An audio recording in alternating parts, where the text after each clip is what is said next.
one point I remember yelling out, "You obviously don't care. Here we are breaking our backs for you." And at that point, this cross is swaying from 4 feet from one direction to the next, and I'm on a 1,000-foot cliff.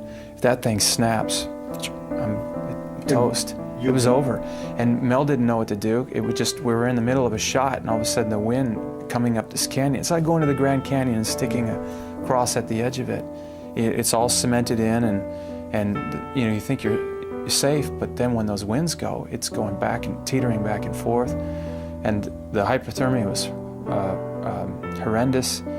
You're itching all over the place. I had a shoulder separation, if you've ever gone through one of those. And I thought, well, we got it. And then the next day, we watched the film, and it looked great and whatnot. And Mel says, "We can't use it." And I said, "What do you mean we can't use it?" You know, literally yelling at him. "What do you mean we can't use it?" He says, "If they're focused on that cross, they're not focused on my Jesus. They're going to be looking at that thing going back and forth." He said, "Forget it. No, we're doing it again." Well, that went for another 5 weeks, just the crucifixion scenes alone. 5 weeks of this? Just for the crucifixion scenes.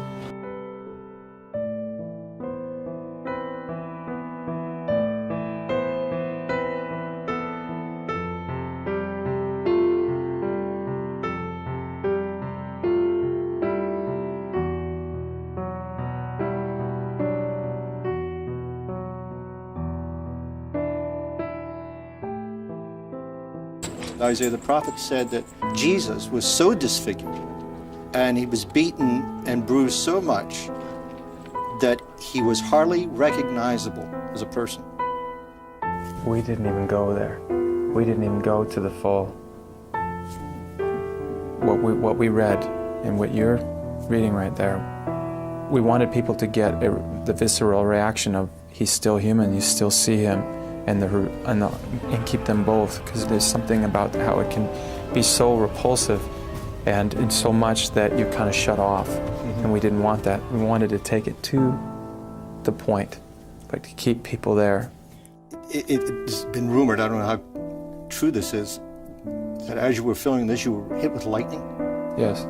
It was a shot I was doing on the Sermon on the Mount. And I knew it was going to hit me about 4 seconds before it happened. I said, I'm going to get hit.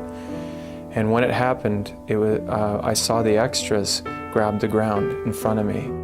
What they saw was fire coming out the right and left side of my head and illumination around the whole body. And Mel, during the shot, they said, "Do you have it on camera?" Actually, what happened was he said action, and as the camera's panning, coming to me, right around here is where this light just generated. When he came, by the time he got to me, I hear Mel screaming out, you know, what the heck happened to his hair? I mean, I look like I went to see Don King's hairstylist. 5 minutes after I got hit, Jan Michelini, one of the assistants, walks over and says, "Are you okay?" Then he got hit, and I said the difference was that they saw the bolt come down and hit Jan. They didn't see that when I was standing there. And all I felt was like a giant, tremendous slap on my ears and about 8 seconds of like a pink red static in front of my eyes. You had a literal miracle in the set. I mean, what do you attribute? I mean, you could have died. People get hit with lightning playing golf and they die. Yeah, or get incinerated. Jan, but the hairiest thing about it is Jan, who came up to me, had already been hit.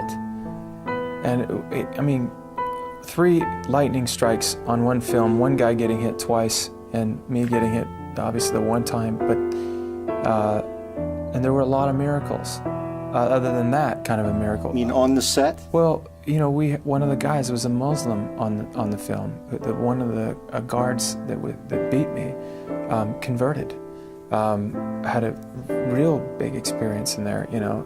But what was going on we had so many prayers worldwide for what we were going through, and I really believe that was important, because once that started happening, people started praying for us. All the actors that worked on this film, some are not going to accept it, but the opportunity will always be there for them. But here's the other thing, it will stay with them the rest of their lives. Yeah. People are always going to come up to them, they'll always ask them about the movie they were in. It will always haunt them